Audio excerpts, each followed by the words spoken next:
वांबोरी घाटात आढळलेला तो मृतदेह टाकळी मिया येथील तरुणाचा.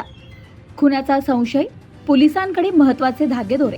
अहिल्यानगर तालुक्यातील वांबोरी घाटात सापडलेला मृतदेह हा टाकळी मिया तालुका राहुरी येथील किरण शिवाजी कवाने या तरुणाचा असल्याची ओळख पटली आहे. पोलिसांनी मृतदेह ताब्यात घेऊन नातेवाईकांच्या स्वाधीन केलाय. त्याच्यावर मध्यरात्री सुमारे 12 वाजता अंत्यसंस्कार करण्यात आले. प्राथमिक तपासात हा प्रकार खुनाचा असल्याचा संशय व्यक्त करण्यात येत आहे. मृतदेह घाट परिसरात टाकून पुरावा नष्ट करण्याचा प्रयत्न करण्यात आल्याची माहिती पोलिसांनी दिली आहे. खून नेमका कोणी आणि कोणत्या कारणातून केलाय याबाबत अद्याप स्पष्टता नसली तरी पोलिसांच्या हाती काही महत्त्वाचे धागेदोरे असल्याची माहिती सूत्रांनी दिली आहे. संशयितांच्या हालचाली, मोबाईल कॉल डिटेल्स आणि घटनास्थळावरील पुरावे यांच्या आधारे तपासाची चक्रे वेगाने फिरत आहेत.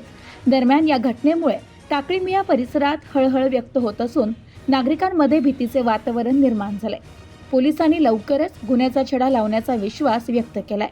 प्रतिनिधी जालिंदर ढोकणे, न्यूज टुडे 24, राहुरी.